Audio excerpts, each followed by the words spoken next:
Sorry about that. So I'll start again. I'm sorry, I'm gonna have to ask y'all to answer again. So is God's plan, is it personal or is it corporate? Corporate. Corporate. It can be given to you personally, but it's for corporate purposes. Yeah, there we go. There we go. There we go. It is a corporate mission, though you are personally affected by it. And I want to go through a couple of stories, right, to show this perspective. And the first place that I want to go is First Kings 3. And this is Solomon receiving wisdom. And we're going to read 5 through 15. But like it was stated before, we want to go through this and understanding how God operates and how and what it looks like when he gives. And we'll see his mission of why he gives and how he gives. And the perspective that we should have when he's giving us these things. So here we're going to see when Solomon receives wisdom, right? So if anyone would like to read First Kings 3 and verses Verse 5 5, through right? 15. Yep. You can hear me clearly? Yes, sir. All right, verse 5. At Gibeon, the Lord appeared to Solomon during the night in a dream. And God said, ask for whatever you want me to give you. Solomon answered, you have shown me great kindness. You have shown great kindness to your servant, my father David, because he was faithful to you and righteous and upright in heart. You have continued this great kindness to him and have given him a son to sit on his throne this very day. Now, Lord my God, you have made your servant king in place of my father David. I am only a little child and do not know how to carry out my duties. Your servant is here among the people you have chosen, a great people, too numerous to count or number. So give your servant a discerning heart to govern your people and to distinguish between right and wrong. For who is able to govern this great people of yours? We can stop right there just for one Yes, second. sir. So you hear the heart of what he's really asking for. Yeah. Like, Eh, and but it, no, go ahead, bro. not just at the very beginning when God was like, ask for whatever you want me to give to you. And what he wanted was not for himself, but was for the care and the oversee of other people. If that's no, No, I'm you're on point. No, for sure. okay. It's the Lord is wanting to give him something. He came to him in a dream, and this is after Solomon has offered these offerings on he came to he came with like 1,000 offerings. And the Lord came to him in a dream and he asked him this question of what do he's asking him what you want. And he's given an answer to say, this is what I want, but he's giving, and you can see his heart. And I just wanted to point this out because the next couple Mm, of verses is going to be so important. So I just want to see if you see his heart as he's asking. He's asking for yeah, a discerning heart to govern your people because he realizes the position that he is in. and he remembered like at the six, he said, "My father David was because he was faithful to you and righteous and upright in heart." So he had like what you saying. Everything what we do, what God gives us, is not for us, for other people. What his dad did and showed him and everything like that. You know what I mean? It wasn't just for David; it was for other people. So that kind of popped out to me as well. Yep. And you keep on reading, bro. Let's finish out 10 through 15. This is the part that's gonna matter the most. The Lord was pleased that Solomon had asked for this. Plain and simple. I see my child's heart. I am Yeah, pleased. And yeah. now he's about to tell you why he's pleased. Keep going, bro. So God said to him, since you have asked for this, and and not for long life or wealth for yourself, nor have asked for the death of your enemies, but for discernment and administering justice. I would do what you have asked. I will give you a wise and discerning heart, so that there will never be anyone like you, nor will there ever be. Moreover, I will give you what you have not asked for, both wealth and honor, so that in your lifetime you will have no equal among kings. And if you walk in obedience to Mm. and if you walk in obedience to me and keep my decrees and commandments as David your father did, I will give you long life.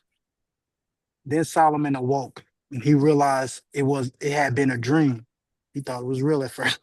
He returned to Jerusalem, stood before the ark of the Lord's covenant, and sacrificed burnt offerings and fellowship offerings. Then he gave a feast for all of his court. And and in the next couple of verses after this, he goes immediately into using that wisdom. But I want to point out in how the Lord was able to trust him with the things that he gave because it revealed his heart when he asked the simple question of what ask me what you want and I will give it. And his heart was in the right place. And his heart was he wanted to do and be obedient to whatever the Father was telling me. I wanted to administer justice as he seen his earthly dad do. But he was able to trust him. And when he gave, he said, I'm gonna give you these things that you didn't even ask for. Because I see this is not even a problem for you. It can be trusted. It can be used to take. I know you're going to use it in taking care of the people because I see the heart that you have. Though Solomon is personally affected by this,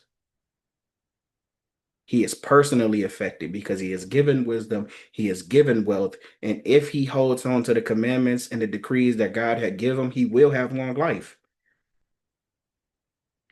All of this is for a corporate mission to take care of his people as they are being a light to the Gentiles and ministering justice. Like that's so important. So important to understand. Like when he is given this, it personally may affect you. You personally may go through, but it's for a corporate mission. It's not just for you. So we can have it an understanding of when we are receiving things from the Lord, that it's not just personal. It's you are personally affected for a corporate mission that he has. Go ahead, Stead. I see you got something else. Nah, bro, I just read the rest of it with the two women, Yeah, go and, ahead. and What and you got? just with the wisdom that God gave him, to to see, because both women were saying the same thing. So like just the wisdom of like, okay, well, give me the baby, and then I'll cut him in half. And it showed the heart of the woman. But with the wisdom that God gave him, it says at the very end, when all of Israel heard the verdict the king had given, they held the king in awe because they saw that he had wisdom from God to administrative justice. And just the fact that how even in the midst of that, I'm just thinking about myself, how I can be like frustrated, like, man, I don't feel like dealing with this. But he allowed them to hear everything out. And then the fact of the idea of to quote unquote harm the son, you know what I mean? To see who just the heart of the situation. It I don't know, bro. It's just the wisdom that God gave him, and it, like you said, he immediately used it. Like, Yeah. but yeah, bro. No, and that's an important aspect for us as we are being lights to operate in the wisdom that he has given us, to operate in the things that he has given us. We stick out like a sore thumb. Yeah, people can be at awe. Where Like you get that that. wisdom from, No, my like father? for real. That be holy for I am holy and understanding holy means separate, living Mm, in the way that I am. directing you to live, to administer justice, to do these things, living in that way of being holy makes you look different and it makes you stand out. So as he's given him this wisdom, this is a it leaves no room for someone to guess where this wisdom come from. Or it leaves them with a peculiar, for those who don't believe, it'll leave them with a peculiarness of, or a curiosity, perhaps is the better word, a curiosity of where did you get this wisdom? Opening the door. Like, so to have a perspective and to see like how we should operate is even though we may be personally affected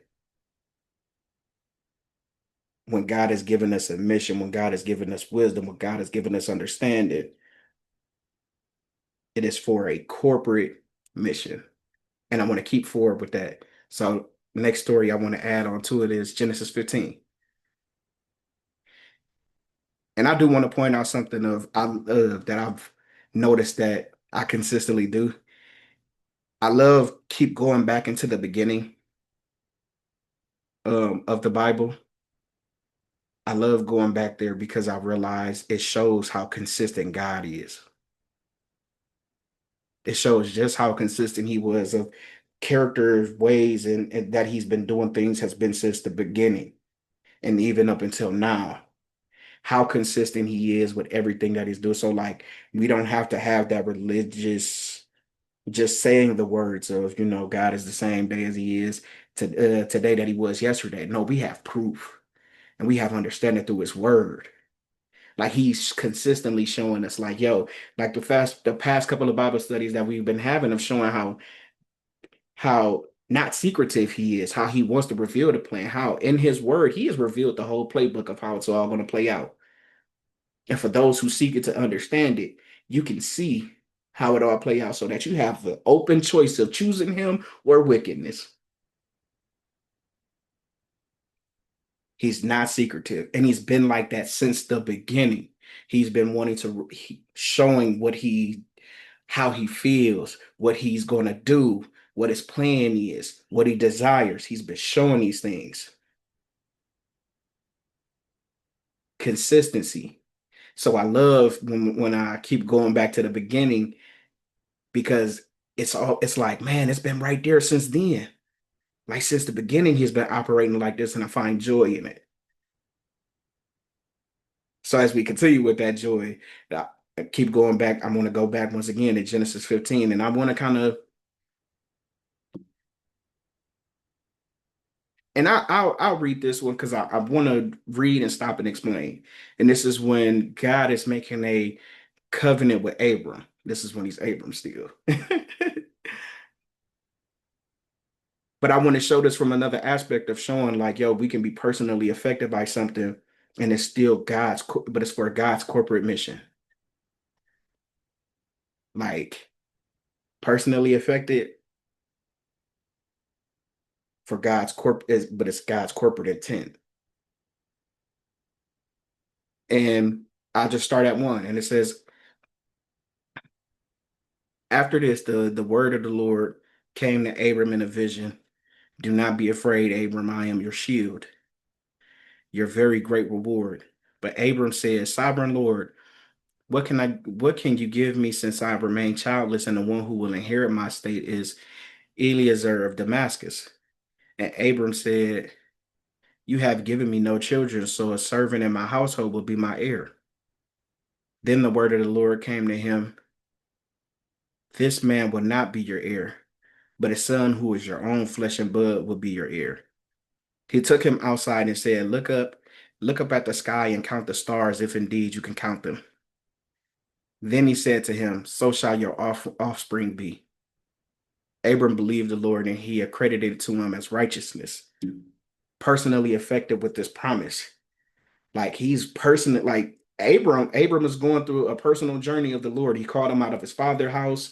He came to this land. It was a famine here, so he ran to Egypt. He's having this personal journey but it's only a piece of God's corporate plan. Am I losing anybody, or do everybody see this? Like, yo, Yes, he's sir. personally going through this thing, like he's personally affected, and it seems like he's on a one-on-one journey. It seems as if it's on a one-on-one journey, but it's for a corporate mission. Yeah, personally, he asked for, I don't have a son personally, but the fact that he corporately, look up in the sky, count the stars if you can. You know what I mean? Like, just, I'm with you, bro. Yeah, because we know who these offsprings are. Like, we know who the offsprings that he sent, like these descendants are. So, like, we could see, we know the outcome of, or we know the intent of what God is getting ready to do. So while Abram is going through this personal journey, he's personally affected by being blessed, by being given a promise. He's been given a promise like, yo, I'm gonna make you a great nation. I'm gonna give you in this moment right here, he's saying, I'm gonna give you a son. And then in the as he keeps going on, he says, your offspring will be as numerous as the stars. And not only that, he tells them that the land that I brought you when I brought you up out of your father's house, I'm going to give this land to them. And that's what, so I want to just keep on reading so you can see that. Because right here in verse 7, he also said to him, I am the Lord who brought you up out of Ur of the Chaldeans to give you this land to take possession. But Abram said, Sovereign Lord, how can I know that I will gain possession of it? So the Lord said to him, bring me a heifer, a goat, a ram, each 3 years old, along with a dove and a young pigeon. Abram bought all these to him, cut them into two pieces, arranged. Abram brought all these to him, cut them in two, and arranged the halves opposite each other. The birds, however, he did not cut in half. Then birds of a prey came down on the carcass, but Abram drove them away. As the sun was setting, Abram fell into a deep sleep, and a thick and dreadful darkness came over him.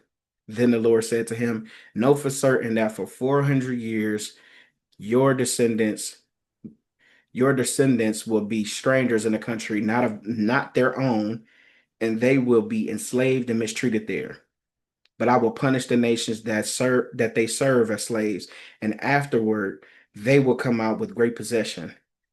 You, however, will go to your ancestors in peace and be buried at a good old age. Like, he's letting them know. And once again, here we have it. We see that God is not secretive. He's letting them know the whole game plan. God is letting them know the whole game plan. And as he's giving them this promise of what's going to happen, we know the outcome of it. So, like, he's personally affected by this,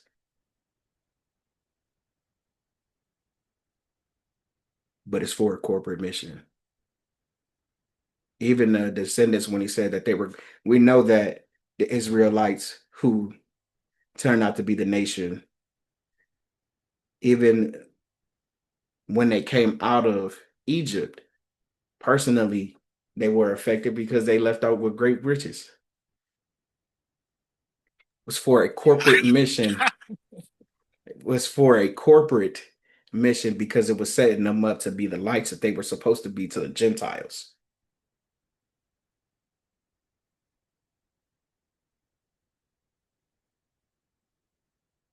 And I'll just jump down to 18, and it says, on that day, the Lord made a covenant with Abram and said, to your descendants, I give this land from Wadi of Egypt to the great river, the Euphrates, the land of the Kenites, Kenizzites, Cadmonites, Hittites, Perizzites, Raphites, Amorites, Canaanites, Girgashites, and Jebusites.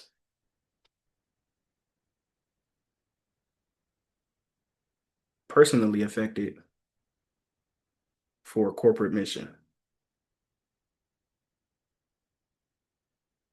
And I just want to bring it all into perspective with Philippians 2.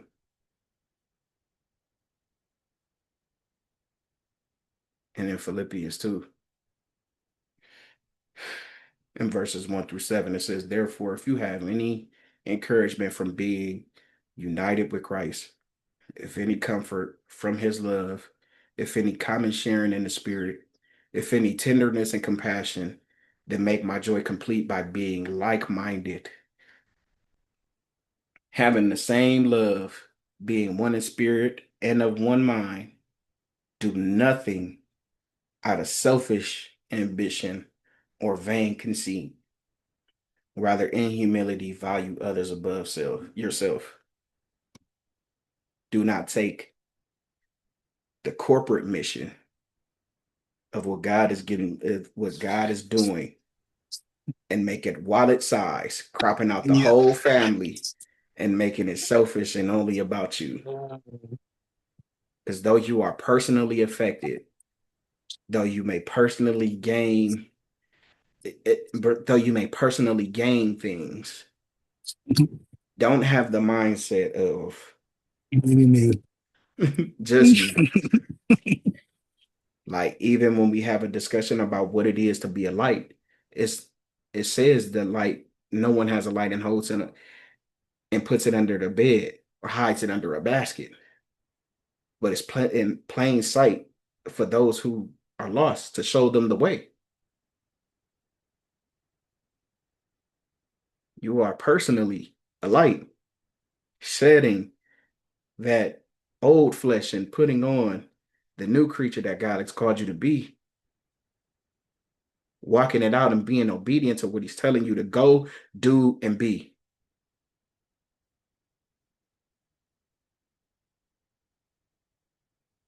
Personally affected by these things because you personally, but it's for a corporate mission. So to have that perspective of like, yo, you may be affected by it personally, but it's for a corporate mission.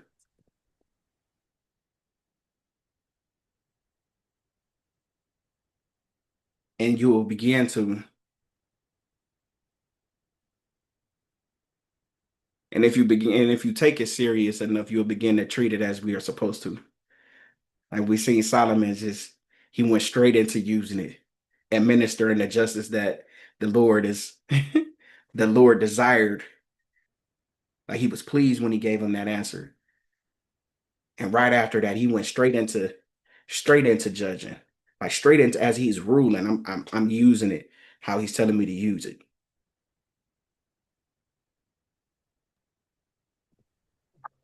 We know Christ did the same thing. I just came to even remembrance reading six, well, 5 and 6. It says, in your relationship with one another, have the same mindset as Christ Jesus. You know what he did, who being in very nature God, did not consider himself equal to God, something to be used by his own advantage. You know, he looked out for everybody because he knew the bigger picture, like he was saying earlier.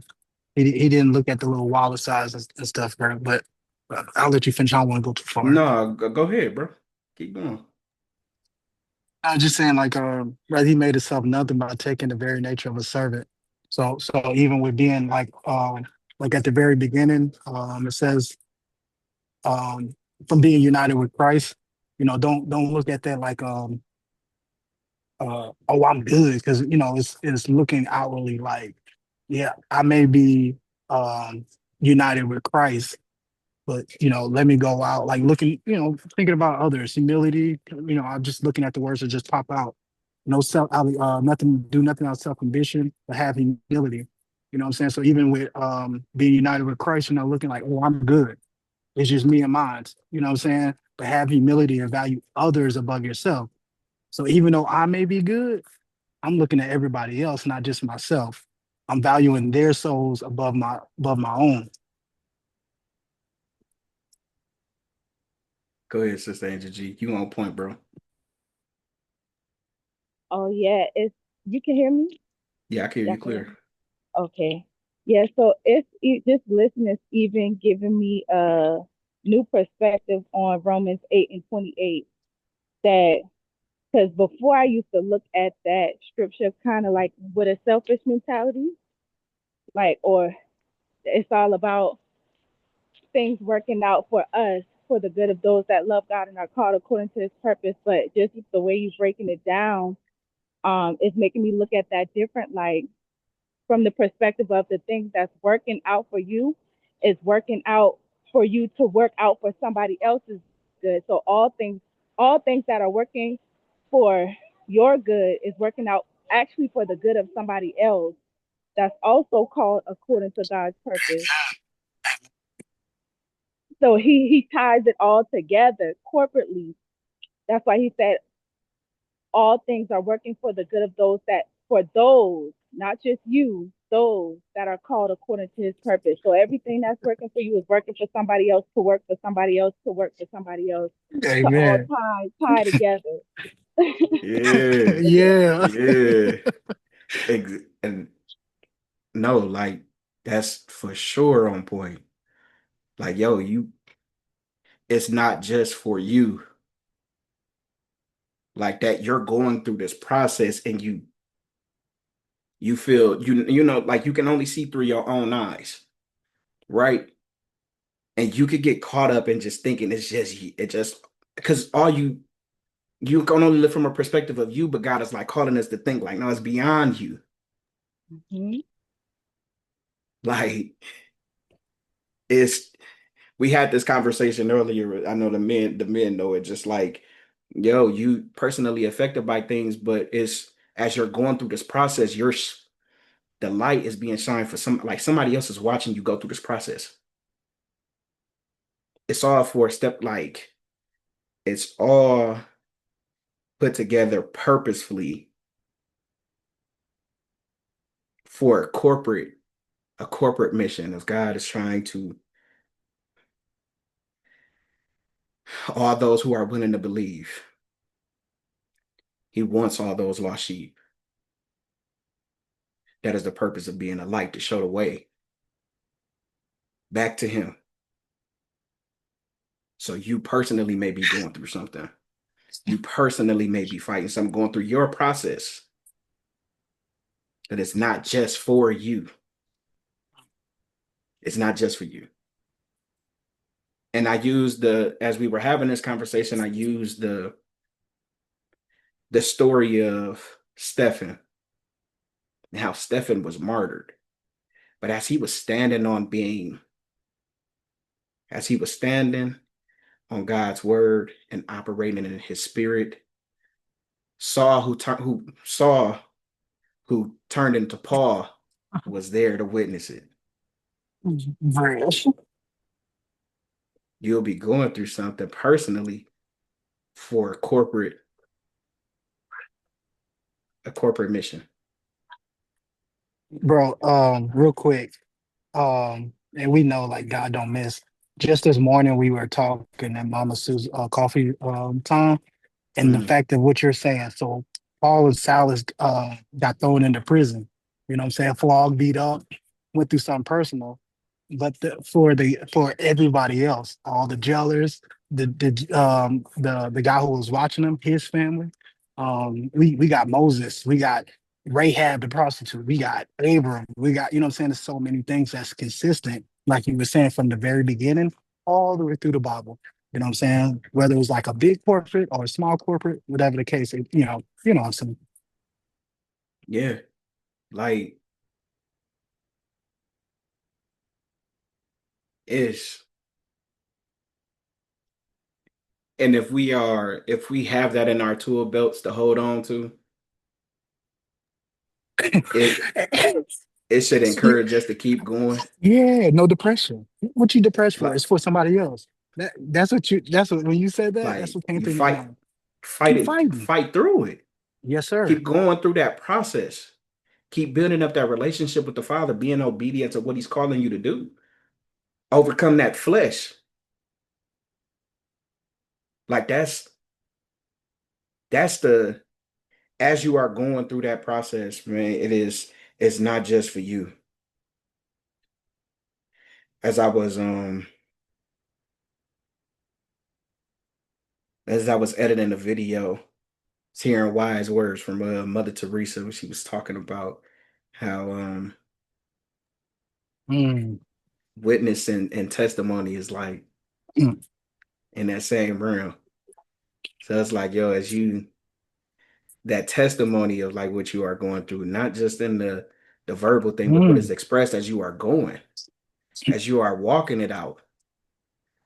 Like you said, bro, we have all of these stories in the Bible that show this, that show these people's personal, and I'm using air quotations and saying hmm. personal journeys, Bro, all are stones that's placed in the building up of this corporate mission that God has of reconciliation. So having that tool belt for us to be able to keep going, to be able to keep pushing, to be that light to show. Go ahead, Steve. bro, even with the Israelites, how you saying you go through some personal for somebody else? They went through some personal, the 400 years, like he already said, but it was for other nations. But they couldn't see that. They made it too personal. You brought us out here to die and missed the whole sight of being the light.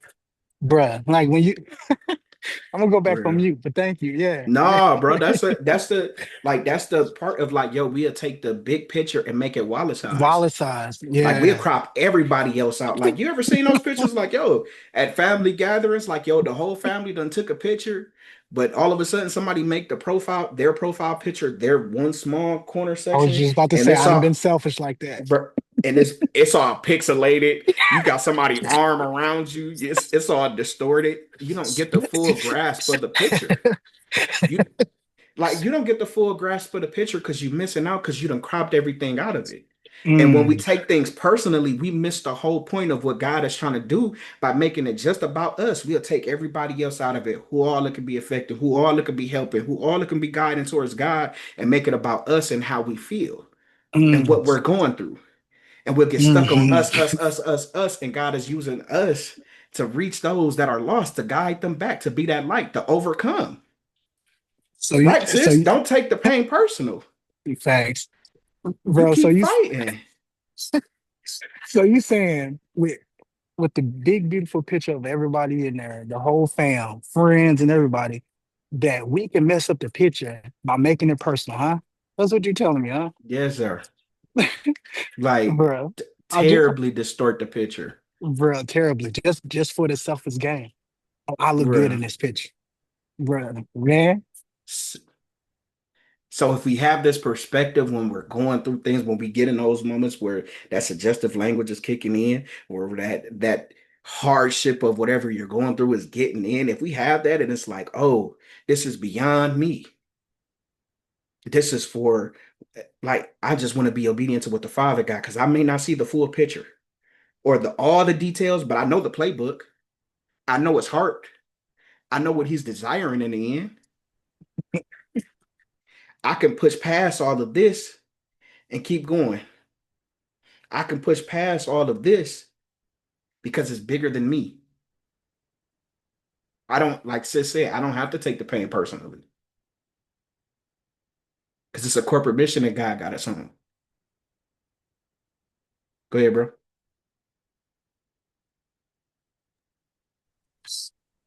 I'm sorry, bro, for interrupting, but Nah, nah, when bro. you I love when we top it up.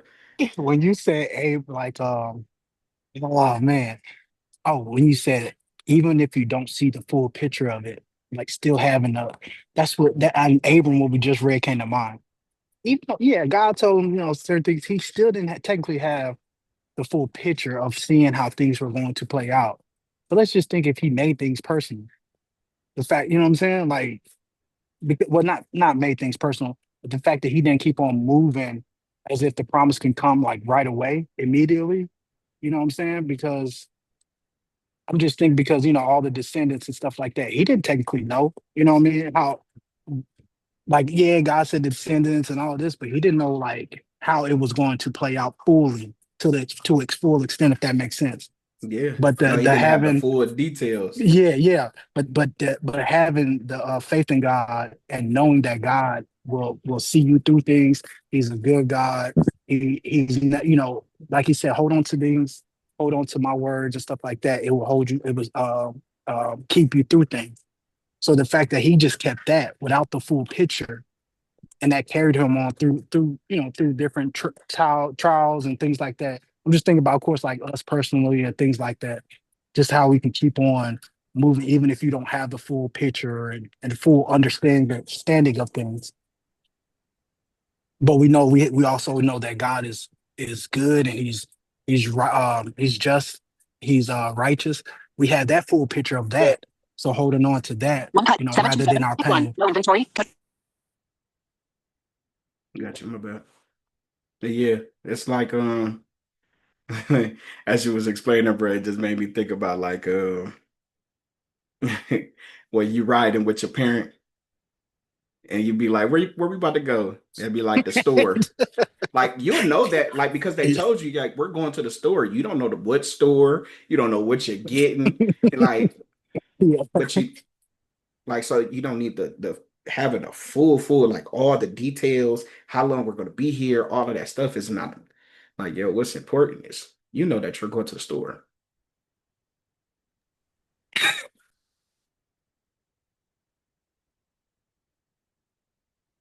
So I wanna hmm, I wanna add one more aspect to this because I just found something to be cool as I was doing this study.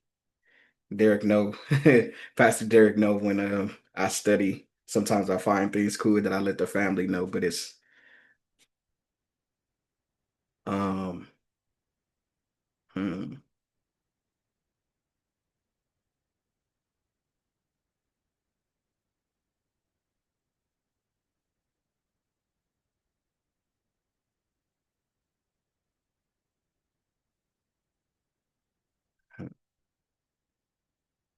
yeah, I'm gonna just do it. Can we let's go to Genesis 1:1 and then I'll close out with this. No rush, bro. No rush. My plan ain't Yeah. here yet. We going to the beginning, bro. Back to the beginning. Back to the beginning. I want to show some just of how like consistent God really is. And just how in all of his creation, how when you are operating in the way that he asked and he desired when creating, it represents him. And I'll bring it into to full. And I'm not going to read everything. So this is the beginning when he is the in chapter 1, this is the 6 days of creation. In chapter 2 is when they show the Sabbath day. But in the chapter 1 is the 6 days of creation. And on day 1, um, is God creating the light. Day 2 is the separation of light and darkness. Day 3 is the sky being made. And this is just a summarized version. Of course, once again, please read it. So as you see these days, day 3, I'm going to point out in verse 9, Genesis 1, verse 9. Bro, you mind reading from instead? I got you. You said verse 9? Yep, 9 and 10. Oh, actually, Just tell me whatever, bro. yeah, let's go 9 through 13. Okay. Verse 9. And God said, let the water under the sky be gathered to one place, and let dry ground appear. And it was so. God called the dry ground land, and the gathered waters he called seas. And God saw that it was good. Then God said, let the land produce vegetation, seed bearing plants, and trees on the land that bear fruit with seeds in it, according to their various kinds. And it was so. The land produced vegetation, plant bearing seeds according to their kinds, and trees bearing fruit with seeds in it according to their kinds. And God saw that it was good. There was evening and there was morning the third day. You said So 15? Oh, 13, my bad. No, 13. You good. You good. Okay. So once again, family, there's no such thing as a stupid question. I'm asking you this just because I just want you to think, right?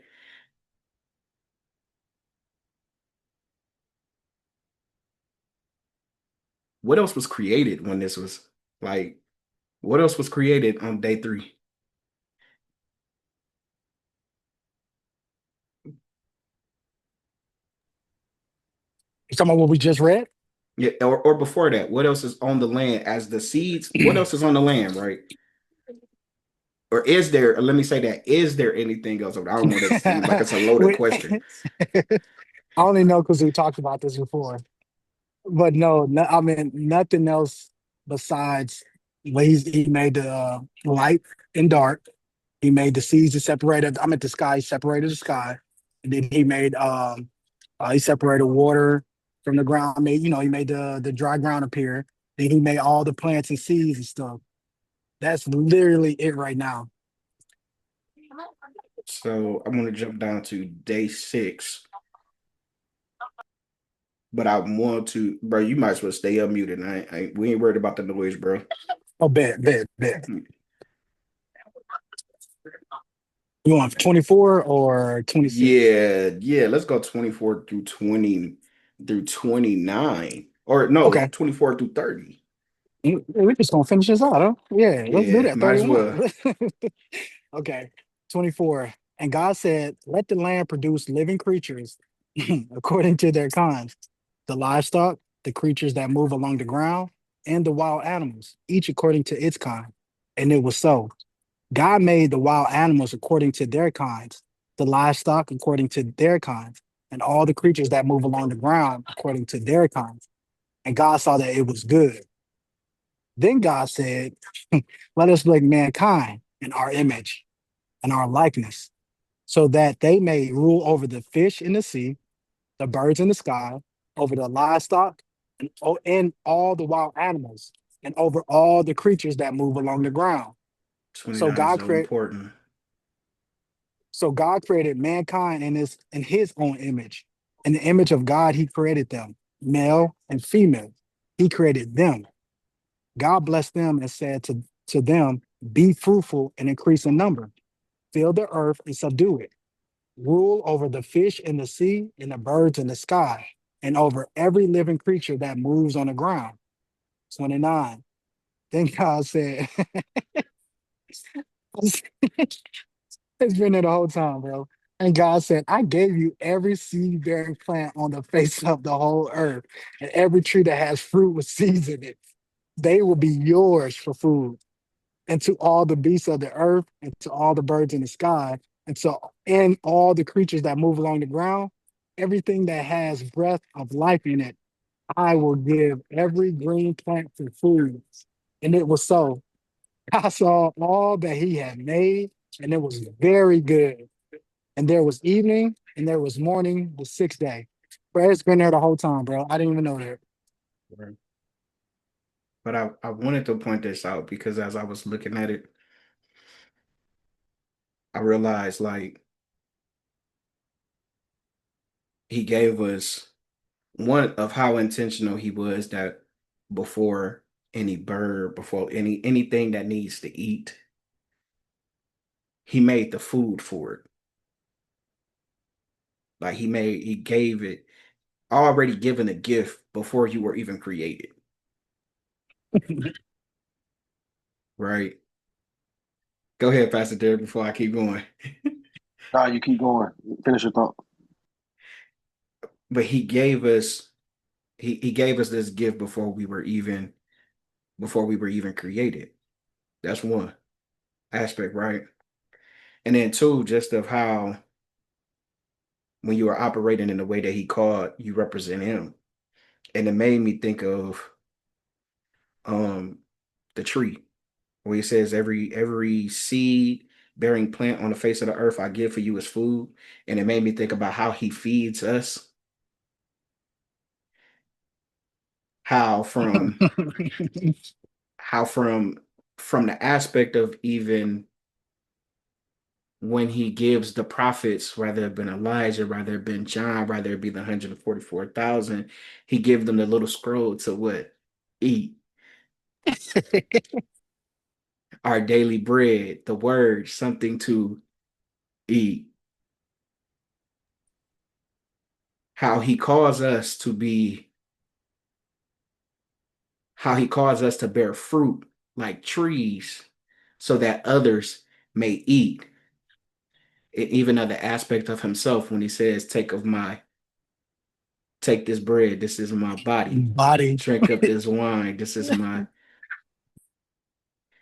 And it just made me think of that aspect of like from the green tree and how he calls us to be like the green trees, bear fruit that we may nourish and fuel those who are on the journey to finding him and to keep going. So there was just something cool that I found along the way of just how something as simple as the green trees represent him when they're operating in the way that he called. And it makes me look at the the story of the fig tree being cursed so much differently because I created you to for this reason. Personal growth for a corporate mission.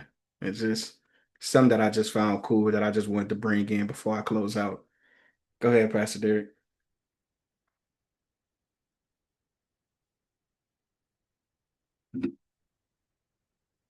You're still on mute, bro. I'm sorry. As you read through verse 1 through 31 and read the, or, paying attention to the study and these studies that we had over time, you see the consistencies of how God does things. We always talk about that, right? The one word that is weighing heavily on my mind today, as you were sharing with us today, teaches prepare. Prepare. Like everything, the example you used at the end, Genesis 1, is everything that God does or about the places in. Remember what he says, be strong and courageous. I'm going to be with you wherever you go. And the reason why I'm giving you this vote of confidence is because I'm creating the environment. I'm preparing I'm laying the road down for you, right? From where I'm sending you, wherever you may go. You understand what I'm saying? So when prepare, when we're about to have like a big meal or the big events that we have and be strong and courageous, it's the preparations that go on that lay the environment or set the room or the setting for what we're about to do. There cannot be an event without the preparations or the environment that God sets for us. Our sister Brittany, I'm using Sister Brittany because I see her on camera. She's going through something as beautiful as a pregnancy, where God has to prepare a woman's body to develop and create an environment for that child to thrive and live on to go on to be an adult, to become us. You understand what I'm saying? You read through Genesis and you read through that, you see how God prepared for us and the importance of uh understanding. The confidence that should give you is who prepared their environment for you, who's laying the way. So in these, like, it's the same thing. Like God is prepping our hearts and our minds and our perspectives to go where he's leading us to go. So stay encouraged in that, because when it comes to understanding the wisdom that God gives us, like there's nothing from the foundation of the world that was not laid or made without preparation. What Jesus say, he's like, I'm going to prepare a place for you. Yeah. You see what I'm saying? So it's that sanctification process, day in and day out. Take up my cross and follow me. I'm preparing you. That's what I like Stedman was saying earlier. I'm trying to prepare the Israelites so you can be a light. I'm trying to prepare my kingdom, prepare your mindset for the kingdom. So prepare is on me heavy tonight. Great word, bro. No, I appreciate you, brother. That was a nice pull. Oh yeah, Mama Sue. I ain't even gonna step on that. I really like what you said, Brother Derek, on the prepared, because if you go back to 26, we had this study on Sunday with the women's study. Then God said, let us. And it's like, who's he talking about? He's talking about the Trinity. Let us, who's been there from the beginning, make mankind in our image, in our likeness, so that they may rule over the fish in the sea and the birds in the sky, over the livestock and all the wild animals, and over all the creatures that move along the ground. He already prepared, and they already knew, and they already discussed what the blueprint was. Great lesson. It's beautiful. That's right. That's right, Mama Sue. And if you go up a few verses, when he was talking about the animals, is creating them to their kinds. The distinct difference Yes. God is making is like, bro, look at the details and the preparations that I made when it came to prepping you. Mm. You know what I'm Yep. saying? And we went into Mm. that. Those Uh, same.